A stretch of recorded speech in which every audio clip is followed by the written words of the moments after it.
des chaises en même temps. Pensez que c'est possible? Non. On y va, frère. Essaye de s'asseoir sur les deux chaises en même temps, sans bouger bien sûr les chaises. C'est difficile. Soit je peux m'asseoir. Vas-y, frère, essaye de t'asseoir. Assieds-toi sur une des chaises. Non, mais Il doit poser ses fesses sur les deux chaises en même temps. Qu'est-ce que tu fais? C'est là, frère. non, Tu peux t'asseoir sur les deux chaises en même temps. mais sauf que Est-ce que tu peux t'asseoir sur les deux chaises? Oui, c'est pas facile. Non. C'est pas facile. Donc là, si tu me dis, frère, c'est pas facile, ça veut dire qu'on peut essayer. Ben, essaye, frère. Mais du coup, c'est impossible. C'est impossible. Quelqu'un comprend ou pas? On veut s'asseoir sur les deux chaises en même temps? Non, impossible. Ben voilà les chaises. Tu peux t'en aller. Moi, je vois les deux chaises, si tu peux. Oui, échec. L'échec, lorsque tu sais que tu veux faire des choses en même temps, ok, tu sais, il n'y a même pas un d'entre eux, tu peux essayer. Parce que lorsque tu veux aller t'asseoir à gauche, tu vas en même temps assis à droite. Comment tu veux t'asseoir? Comment tu veux dominer sous l'esprit des ténèbres, l'esprit démoniaque, en même temps, lorsque tu veux en même temps t'asseoir avec les démons et asseoir avec les anges? Non, ça marche Voilà les chrétiens d'aujourd'hui. pas. Ça marche pas. Ils veulent en même temps s'asseoir avec les démons, en même temps s'asseoir avec les anges. En même temps être passif, en même temps être pas là. Je vais toucher quelqu'un au plus profond de son âme, dire oui, c'est vraiment bien de venir à l'église. J'applaudis même de venir à l'église. J'encourage même. Quand je ne te vois pas, je suis vraiment aigri. Ça ne te sert à rien de venir si ton esprit n'est pas là. Je ne suis pas sûr que vous soyez pressés, mais je vous dis la vérité. Je suis désolé. Vous êtes vraiment, je vous aime vraiment, mais je vous dis la vérité. À quoi bon de venir? Ton esprit, ton être entier n'est pas là. C'est vrai. Je veux n'être qu'à toi, Jésus, je t'aime, mais tu penses à autre chose ailleurs, c'est pas Jésus que tu voulais dire. Tu voulais dire ton boulot, l'argent, je t'aime. Oh, ce matin, il est important quand tu es enfant de Dieu que tu puisses choisir l'option idéale. Amen. Amen. Je m'arrête, je reviens. Je salue toutes les personnes qui nous suivent sur notre plateforme Facebook, YouTube, hein, c'est ça qui est là. Que Dieu vous bénisse abondamment. Recevez la paix chez vous. Continuez à partager ces lives, ou plutôt ces capsules où nous parlons des potentiels de domination. Que Dieu puisse vous bénir, que vous puissiez comprendre comment combattre l'échec dans votre vie. Et vraiment, liker, partager. Amen. Amen. Alors, allons-y directement dans 1 Roi chapitre 18. 1 Roi chapitre 18 à partir du verset 1. Frère Evans, j'ai des lunettes prêtes à Bible. Est-ce que tu pourras lire pour moi 1 Roi chapitre 18 à 20 à 40? J'ai des lunettes, j'ai une lunette assez. Ça me permet juste de voir l'assemblée. La lecture, c'est un peu difficile. Un roi. Après, il est affiché, mais je ne fais pas trop confiance avec l'affichage. C'est un roi. Un roi à partir du verset 18 à partir du verset 20. On va jusqu'au verset 39. 39 18. À partir du verset 20. Verset 20. Ok. Akab envoya des messagers vers tous les enfants d'Israël. Et il Mets-toi un peu comme ça, pardon. Je vais te mettre un micro, mets-toi comme ça. Je reprends verset 20. Mhm. Akab envoya des messagers vers les enfants. Pardon, oui, c'est vrai, j'ai plutôt. Hein. Ou quel est un problème dans. Ou un problème de vision aussi? Non. Soit un problème de vision. Ton Bible là? Ah.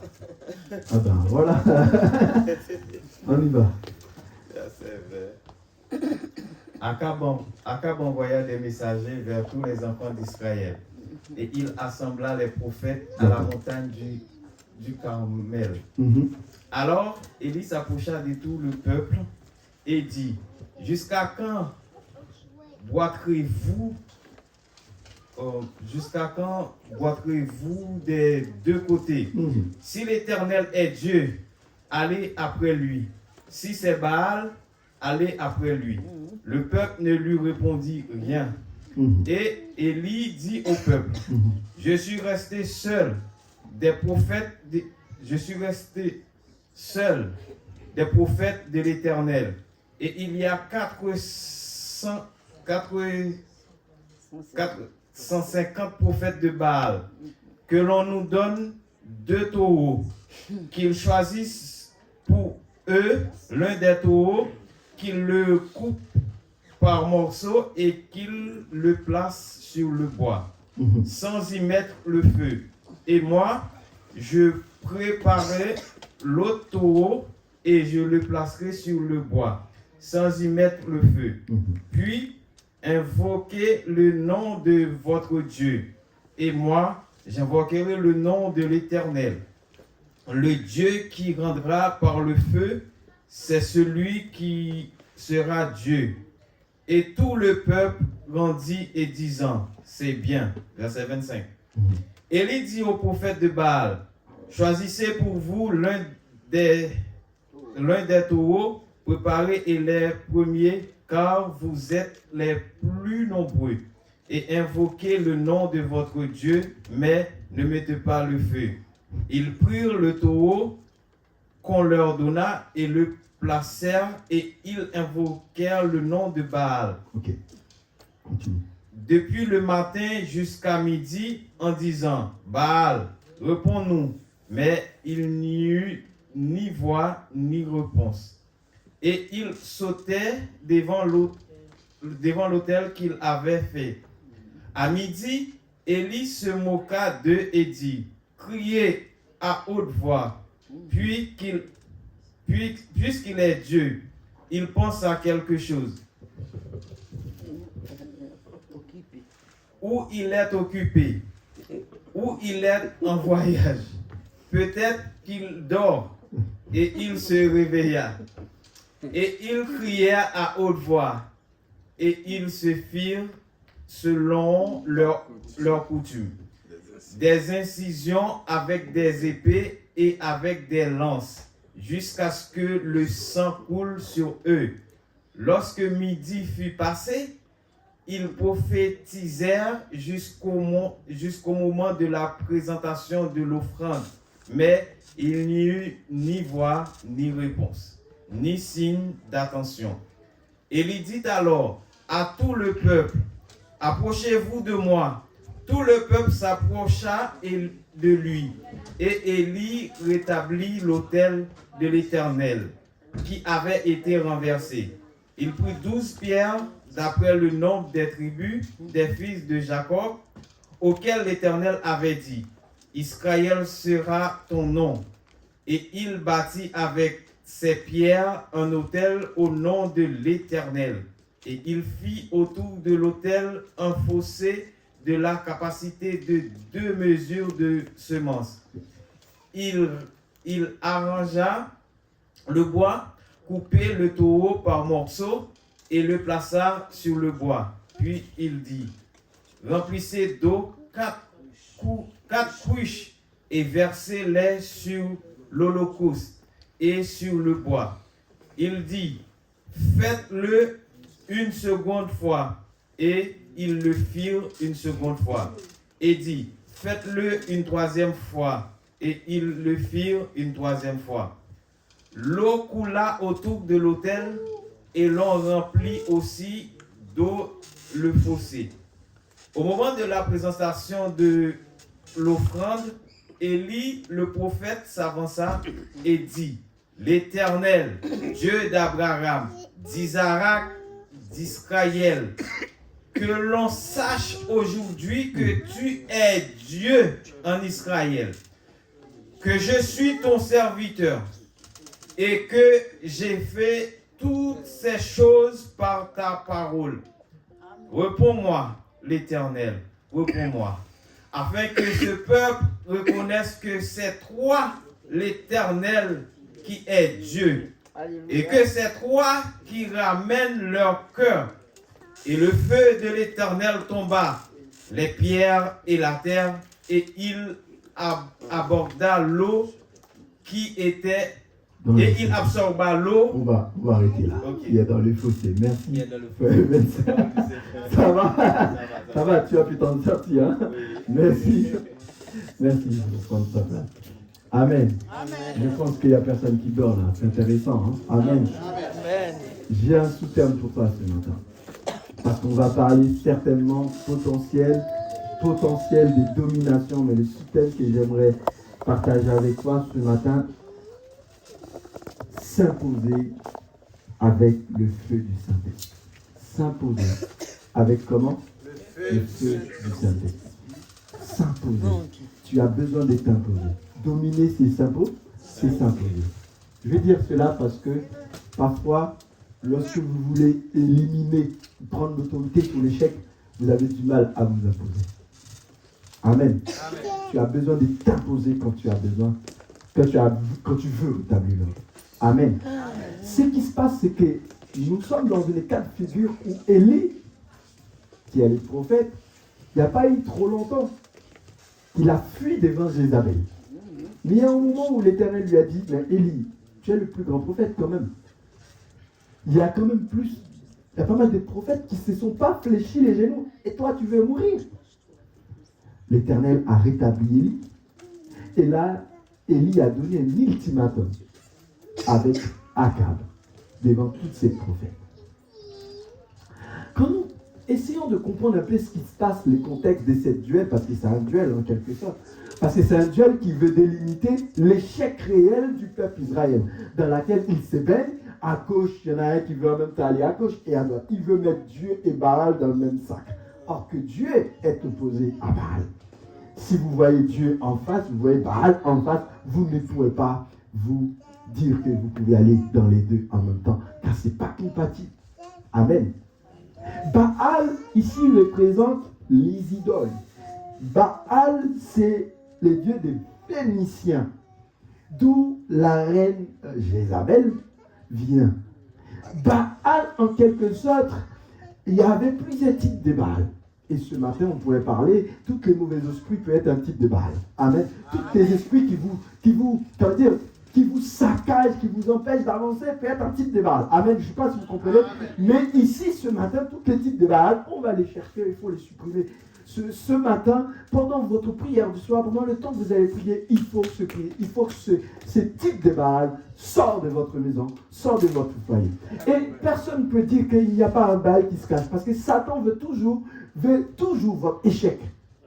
Vous pouvez vous battre que vous voulez, mais Satan veut toujours votre échec. Donc, même par votre meilleur ami, dans votre meilleur emploi, ce que vous aimez le plus, il est toujours présent sous une forme quelconque. Amen. Alors, comme nous parlons de Baal, il y a autre chose qu'il faut savoir, que pour les Phéniciens, Baal représente un dieu de fertilité. Waouh, c'est bien. Le dieu de tonnerre, le dieu qui fait de la guerre, le dieu qui jette du feu. Voilà, il représente cela. Et surtout, lorsque Élie dit avec Akab, on vous donne rendez-vous sur le mont de Carmel, c'était la fête pour Akab. Et tous les prophètes de Baal, quand ils entendent que le rendez-vous s'est trouvé au mont de Carmel. Deux choses qu'il faut comprendre du mont de Carmel, c'est une montagne qui est tellement haute, plus de 500 000 km pour atteindre cette sommet. D'une part, c'est super haut. D'autre chose, c'est que cette montagne, avant, il y avait un autel de Dieu. Avant l'autel de Baal, il y avait l'autel de Dieu. Maintenant, plus tard, les Phéniciens installent les premiers autels de Baal sur ce même lieu. Donc, en quelque sorte, si vous voulez, là où on peut mieux rencontrer Baal, ce n'est pas autre part que sur cette montagne. Donc, en gros, c'est comme si je vous dis, est-ce que vous préférez prier ici pour mieux proche de Dieu ou dehors? Vous me direz, je préfère venir ici parce qu'ici, on a l'habitude de prier. Donc, forcément, Dieu est beaucoup plus ici qu'ailleurs. Donc, c'est pour cela que vous allez comprendre un peu lorsqu'il dit, attention, on prie un peu plus, peut-être il est déjà parti en voyage. Vous allez comprendre. Donc, lorsque le prophète apprend que le diable va se passer sur le mont de Carmel, il s'est dit, c'est la meilleure façon. Élie ne comprend rien, mais c'est la meilleure façon qu'on va le battre. Deux taureaux est choisi. Élie se retrouve à en prendre un. Et à ce moment-là, il y avait combien de prophètes des Baals? Il y avait 850 prophètes. Jézabel, à lui tout seul, avait 400 prophètes qui étaient sous son chevet, prier Baal, faire des incisions pour implorer Baal. L'objectif des incisions, de se saigner, faire sortir du sang, c'est pour que Baal puisse avoir du pitié de nous, que Baal puisse répondre.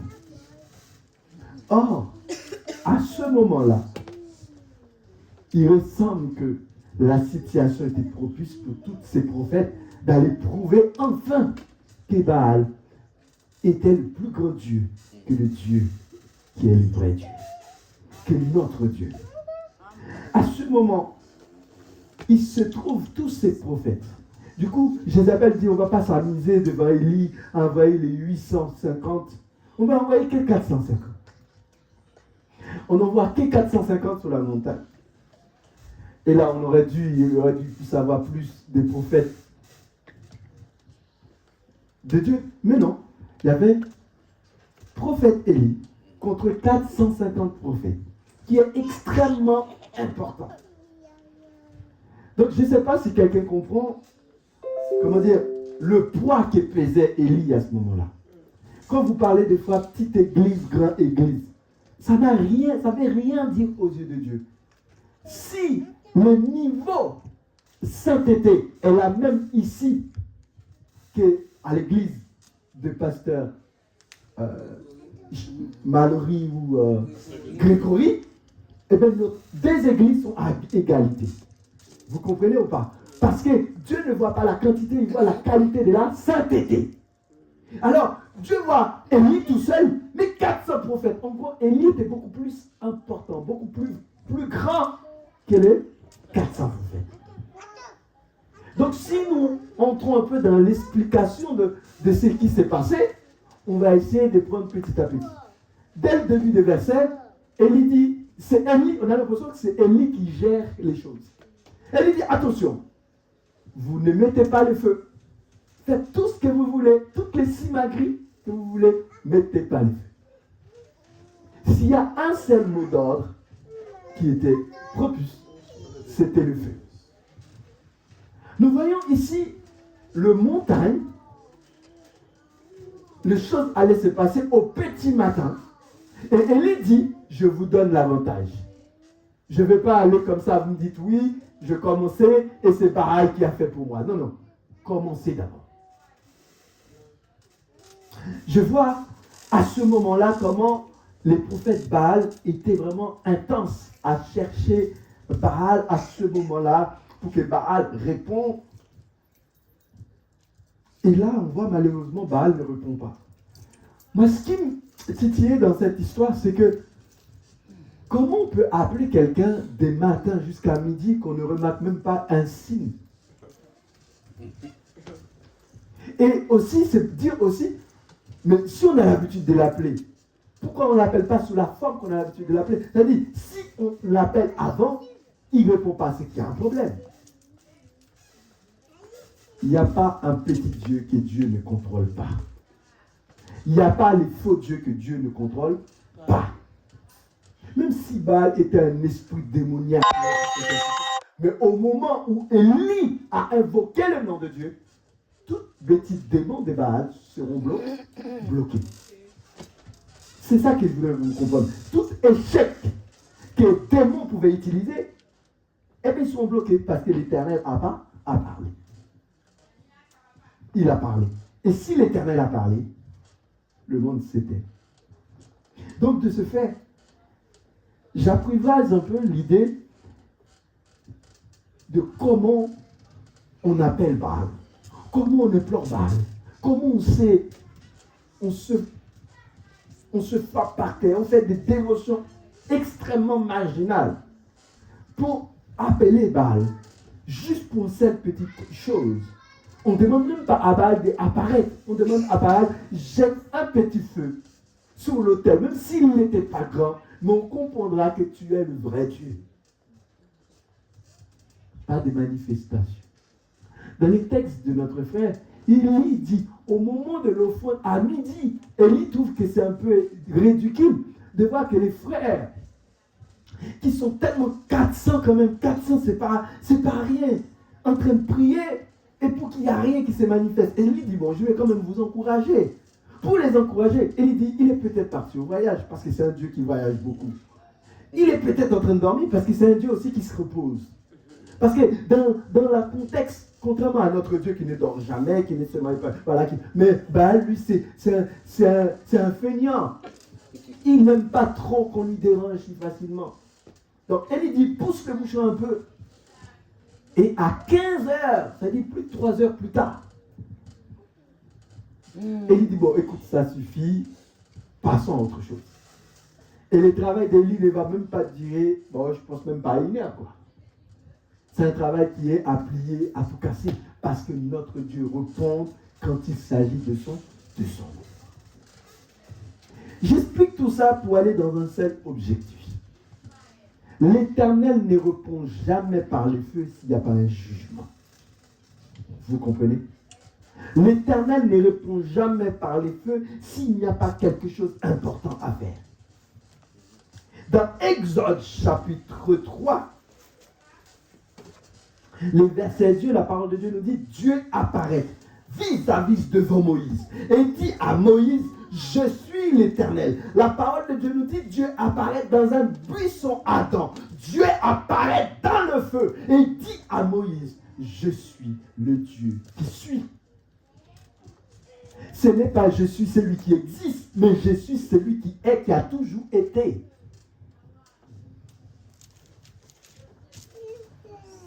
Moi, je suis existé parce qu'on m'a conçu.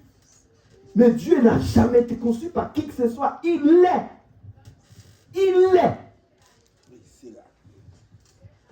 On ne peut pas plus, on peut pas dire plus que cela. Il l'est. Il est le je sans le suis. Il est, c'est tout. Et là, voilà. Il dit directement avec Moïse, je suis celui qui suis. Voilà mon nom. Et je viens pour déjà éliminer vos échecs et vous remplacer avec de joie. Vous permettre de vous imposer dans un pays qui coule le lait et le miel. Le Dieu de notre Père, le Dieu, le vrai Dieu, celui qui fait faire des grands prodiges, lorsqu'il vient, il juge les coupables, il rend libre les captifs, il juge les orgueilleux, il rend libre les captifs, il démolit tout ce qui est échec, mais il rend les captifs libres. Allons-y encore dans un autre texte. Dans 1 Thessaloniciens chapitre 1er verset 8. 1 Thessaloniciens 1er verset 8. Ici, nous apparaîtrons un peu... c'est très beau ce qu'on va voir. Tu y es? 1 Thessaloniciens 1er verset 8. Non, 2 Thessaloniciens.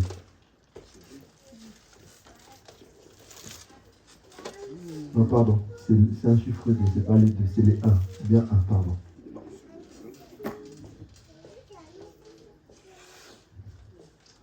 Après, on va directement dans Apocalypse chapitre... Apocalypse 20. Quelqu'un nous trouve aussi pour aller lire après. Apocalypse 20, verset 15. Donc, je vais bien comprendre 1 Thessaloniciens 1er, verset 8. Qu'est-ce qu'il nous dit? Car la parole du Seigneur a retenti de chez vous. Non seulement, verset 8.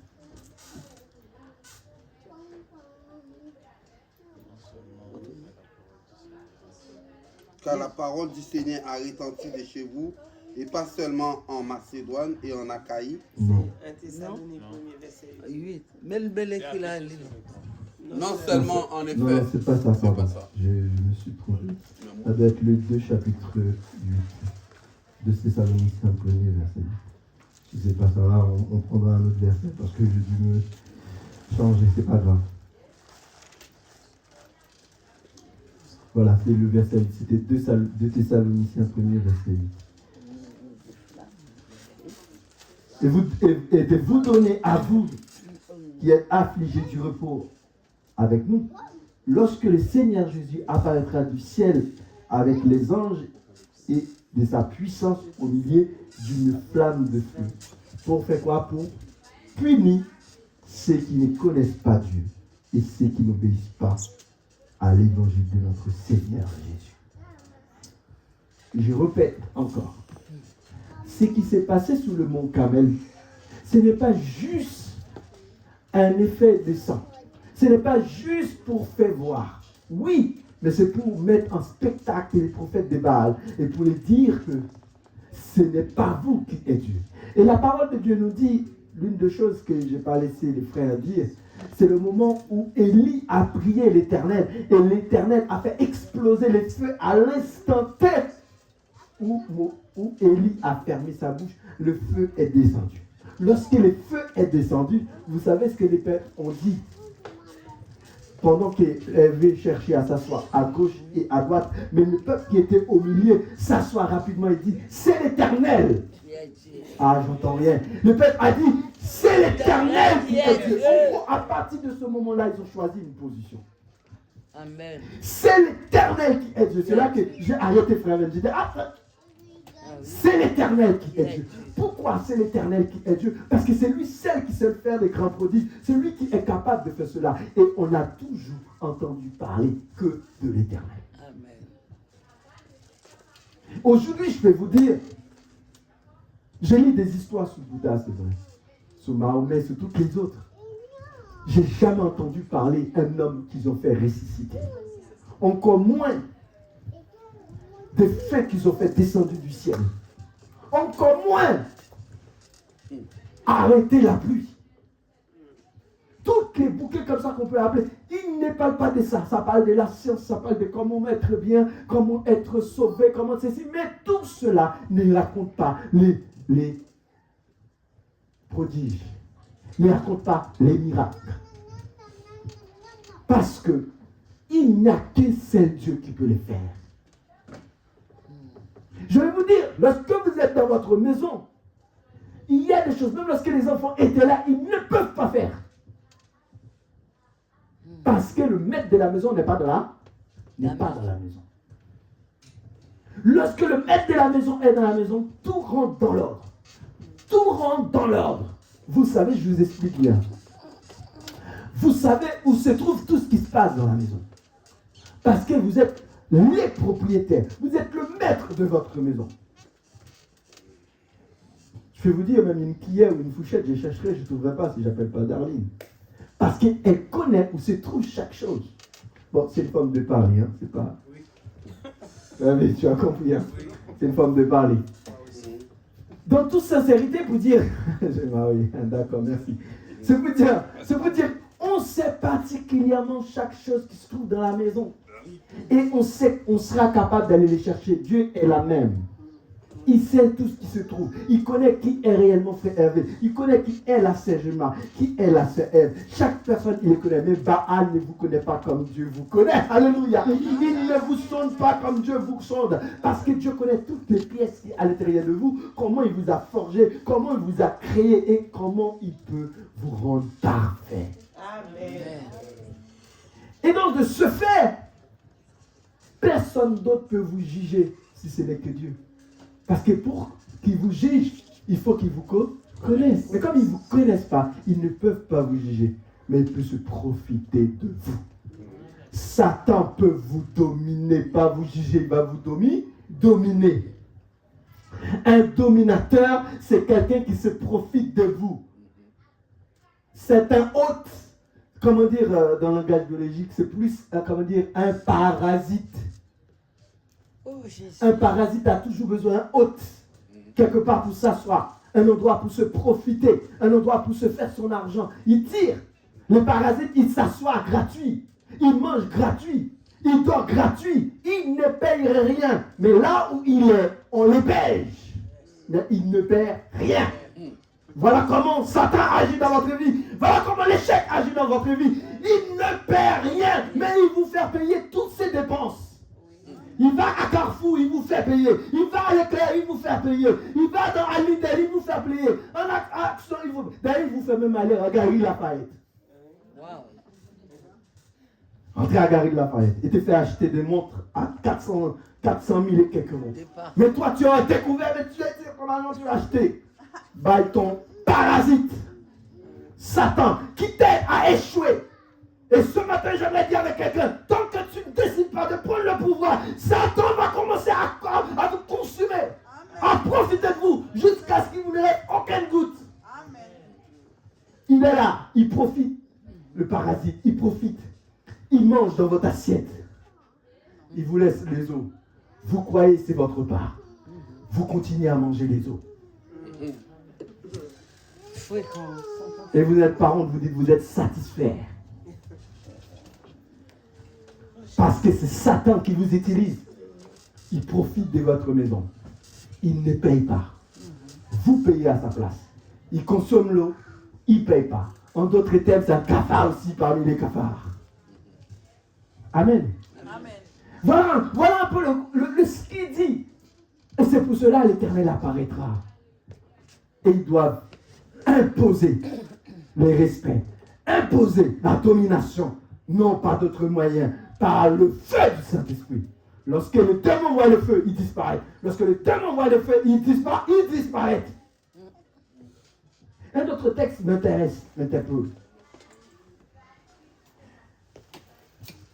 Et cela, quand je parle d'imposer, mes bien-aimés, je parle aussi s'imposer sur l'échec avec le feu. Tout à l'heure, je viens de le dire. S'imposer avec le feu sur l'échec. Sur l'échec. S'imposer dans Psaume 39, verset 3. Psaume 39, verset 3. Qu'est-ce qu'il nous dit? Ici, les psalmistes, David dit, pour que je puisse m'imposer, il y a quelque chose que j'ai besoin à l'intérieur de moi. Qu'est-ce que vous avez besoin à l'intérieur de vous pour vous montrer que vous êtes capable? Alléluia. Amen. Alléluia. Amen. Je veux vous dire quelque chose. Si à l'extérieur vous êtes chaud et à l'intérieur vous êtes froid, vous n'êtes pas bon à cuire. Vous n'irez pas loin. Les personnes qui me font ah parce que c'est super bien. J'adore, j'achète. Mais il est assis à sa place. Tu n'es pas chaud. David dit, je suis miette dans le silence. Je me suis tu crois malheureux. Et ma douleur n'était pas moins vive. Ma douleur n'était pas moins vive. Continuons, Ève. Ma douleur n'était pas moins vive. Je continue. C'est ce qu'il nous dit. Mon cœur brillait au-dedans de moi. Un feu intérieur me consumait et la parole est venue comment? Ah non, je reprends. David a dit, mon cœur brillait au-dedans de moi. Et un feu, comment? Un feu qui était comment? Intérieur me consumait. Et une fois que le feu consumait à l'intérieur de moi, qu'est-ce qui se passe? Je dégage la parole et qui sort sur ma langue. Je veux vous dire quelque chose. Alléluia, quelqu'un m'écoute là ou pas? Je veux te dire quelque chose. Tant qu'il n'y a pas un feu intérieur, tu ne pourras jamais démolir le démon. Tant que tu n'as pas un feu d'intérieur, l'échec ne partira pas. Tant que tu n'as pas un feu d'intérieur qui dit que tu dois croire, tu ne feras pas sortir l'échec à l'intérieur de ta maison. Tu ne feras pas sortir l'échec à l'intérieur de toi. Tu ne feras pas sortir l'échec autour de toi. Parce qu'à l'intérieur de toi, c'est encore foi, c'est tiède. David dit, une fois que la parole à l'intérieur de moi était chaude, était brûlante, je pouvais dire des choses avec ma langue. Ma bouche prophétisait, ma bouche déclarait, parce qu'à l'intérieur de moi, ce n'est plus qu'une croyance, c'était le feu. Amen. Il y a des choses que tu as besoin pour être animé du Saint-Esprit. Un feu intérieur. Quelqu'un dit feu intérieur. Feu intérieur. Feu intérieur. Feu intérieur. Feu intérieur. Oui, feu intérieur. Feu intérieur. Pourquoi, mes bien-aimés? Car lorsque tu as un feu intérieur, tu t'imposes. Échec vient. Je ne serai pas échoué. Même lorsque échec m'entourait, je ne serai pas échoué, car à l'intérieur de moi, il y a un feu intérieur. Lorsqu'il y a un feu intérieur, je prends encore pour vous dire que lorsque vous avez quelque chose à l'intérieur de vous, lorsque Satan vient autour de vous, là, le feu là qui est à l'intérieur de vous explose qui est autour.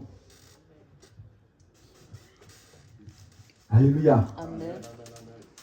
Dans votre cœur, il doit être ces feux qui dévorent. Parce que vous pouvez me croire si vous voulez. Les prières que vous allez faire, s'ils sont que écrits sous votre main, comme un tatouage, ça serait à quoi quand vous serez endormi?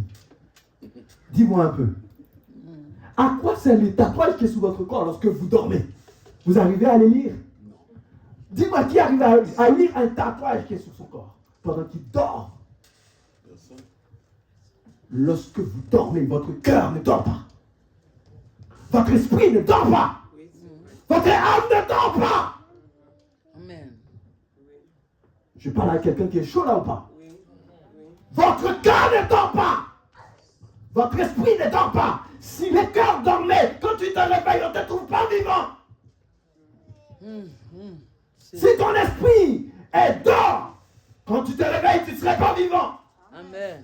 Si ton âme dort, quand tu te réveilles, tu ne seras pas vivant. Viva. Satan, c'est pas trop longtemps. Il n'attaquerait pas autre chose que votre cœur. C'est pour cela la Bible nous dit que votre cœur, Laissez doubler point. j'entends rien, c'est votre cœur. Laissez doubler point. Quoi ils ont dit, quoi ils ont dit. Si votre cœur est troublé, c'est l'échec. Amen. Parce qu'il dit à gauche, mon frère, ou en même temps à droite. Qu'est-ce que je ferai? À gauche, votre Et à cœur droite. est troublé. Je ne veux pas aller dans cette église à gauche ou à droite. Et il dit avec le peuple, il dit, écoutez, vous voulez aller où? À gauche ou à droite? Tôt ou tard, il va falloir choisir un chemin. Si vous ne voulez pas être en échec, il va falloir décider ce que vous voulez devenir. Pareil comme à l'église. Tôt ou tard, vous vous approchez vers la porte. Tôt ou tard, vous quitterez de l'église. Tôt ou tard, vous avancerez dans l'intérêt de l'église. Tôt ou tard, vous faites partie des personnes qui vont investir. Moi, je le vois toujours comme ça. Vous vous prenez des distances. Tôt ou tard, vous finirez par partir. Vous vous avancez dans le Seigneur avec force. Vous verrez que les yeux vous verrez. L'Éternel commencerait à pas dire un tel a quelque chose en lui. Un tel a un feu en lui. Un tel a une puissance en lui. Parce qu'il a quelque chose qui attire les autres. Amen. Le feu que vous aurez à l'intérieur de vous attirera d'autres personnes vers le Seigneur. Amen. Il n'y a pas d'autre feu intérieur qui n'attire pas. Il n'y a pas rien de ce que vous pouvez posséder à l'intérieur de vous va rester indifférent aux autres. Alléluia. Lorsque l'Éternel met le feu en vous, lorsqu'il met une puissance en vous, ceux qui sont de Dieu le verront. Amen. Parce qu'il n'est pas des hommes, il est de Dieu. Jésus dit aux disciples qui l'ont dit, ah, on a vu des personnes qui chassaient les démons au nom de Jésus. Je les ai dit de se taire. Jésus dit quoi? Même si je ne les connaissais pas.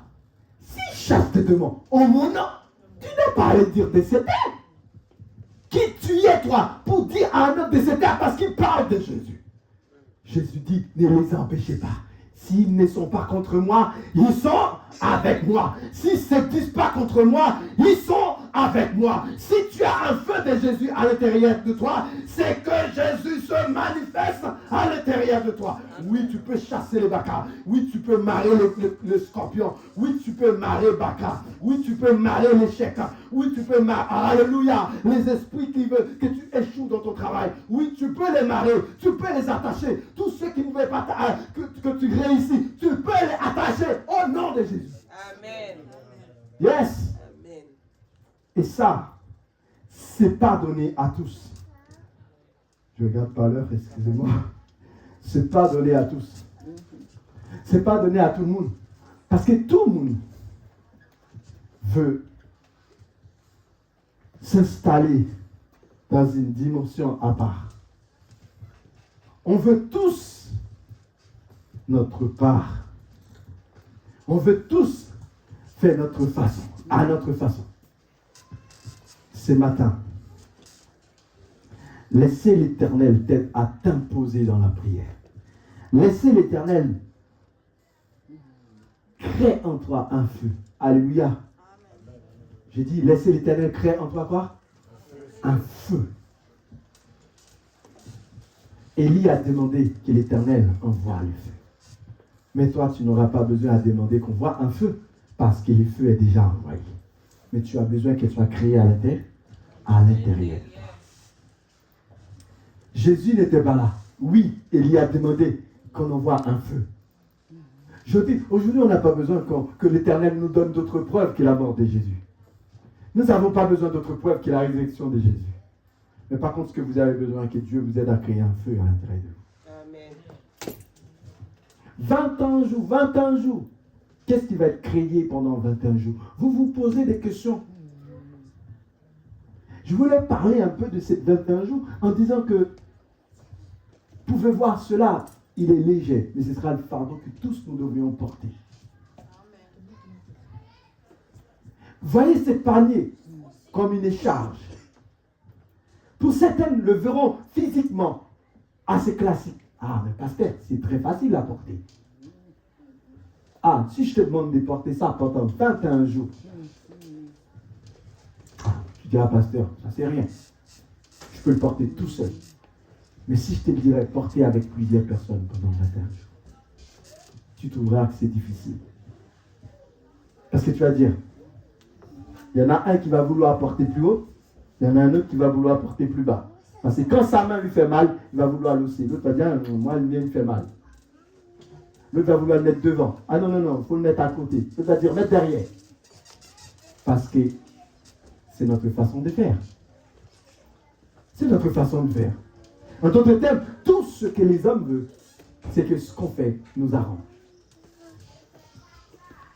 Rien ne sera créé. Dorénavant, le Seigneur veut que nous portons cela ensemble. 21 jours de prière. 21 jours de potentiel. 21 jours qu'il faut s'efforcer. Se donner quelques petits coups de pouce pour dire au Seigneur, je ne veux pas le seul. Je ne veux pas marcher seul. Je ne veux pas intégrer les ciels tout seul. Je veux aller avec toi ou sans toi. Sans toi, je ne ferai rien. Je veux aller avec toi. Sans toi, je n'irai nulle part. Quelqu'un entend? Je veux aller avec toi. Sans toi, je n'irai nulle part. Soit Jésus ou rien. Je porterai cette fardeau avec Jésus ou rien.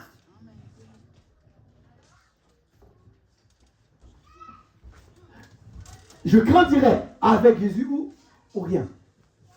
Tant que Jésus sera là, j'aurai un feu dévorant à l'intérieur de moi. Et j'imposerai. Quelqu'un m'entend? Amen. Amen. Tant qu'il sera là, j'imposerai. J'imposerai la condition du ciel. J'imposerai la condition du Saint-Esprit. Il faut le voir comme ça, mes bien-aimés.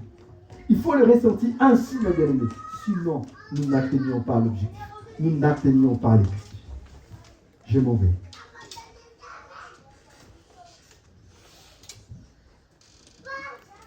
Mes bien-aimés, j'ai conclu ainsi. Il est temps d'envoyer vos échecs au fond de l'enfer. Ah, je t'entends rien. Amen. Je répète, il est temps d'envoyer vos échecs Au fond de l'enfer. Ça, j'entends pas un feu de vous. Je veux qu'on me le dise plus fort. Il est temps d'envoyer vos échecs, vos peurs, au fond de l'enfer. Amen. Ça m'est égal l'enfer. Et pour nos échecs, ça m'est égal. Je sais qu'une chose, tous ceux qui m'empêchent de vivre sereinement ma vie spirituelle, je dois les envoyer en enfer. Amen. Je n'ai pas de place pour construire un autre endroit pour quiconque qui ne m'aiderait pas à avancer vers Jésus. Je n'ai pas d'endroit pour les conserver. Un dernier texte, mes bien-aimés. Matthieu 19, 13, verset 50. Envoie vos échecs. Envoie vos peurs. S'impose et dit, vous allez en enfer. Matthieu chapitre 13, verset 50. La Bible nous dit,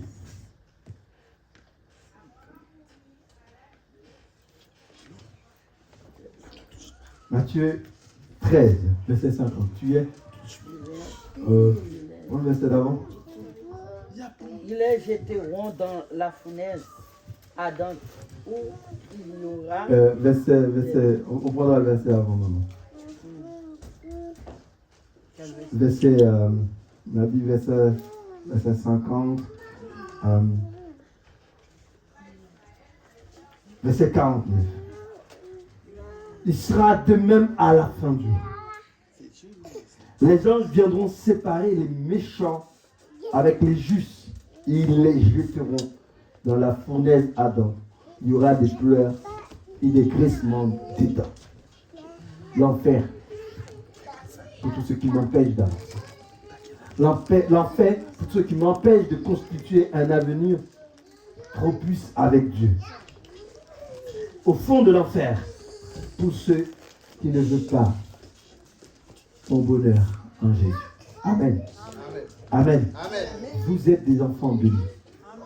Vous avez été créés pour servir le Seigneur sans avoir peur. Vous avez été créés pour réussir. Ce n'est pas normal lorsque vous échouez. C'est bien d'échouer parfois pour comprendre l'importance de la réussite. Mais passer toute sa vie à échouer, c'est une mauvaise domination. C'est quelque chose qui prend le contrôle. C'est plus nous. Je peux échouer une fois, je ne peux pas échouer toutes les fois dans ma vie. Si je vis une période difficile où je me fais dominer par Satan, je me fais dominer par les démons, je me fais dominer par des esprits impurs, il est temps de prendre le contrôle. Il est temps de prendre le contrôle, d'exiger le départ. Départ en enfer. Tout esprit qui ne vient pas de Dieu, tout esprit d'échec, l'enfer. Amen. Amen. Ce matin, mes bien-aimés, je ne sais pas trop ce qu'il faut dire de plus pour vous aider à comprendre cette parole qu'Élie a su revolter à la dernière minute. Écoutez, vous voulez vivre où exactement? À gauche ou à droite? Vous voulez vivre en tant que dominante ou dominée? Vous voulez vivre sous le joug du diable? Mais vous serez dans l'échec.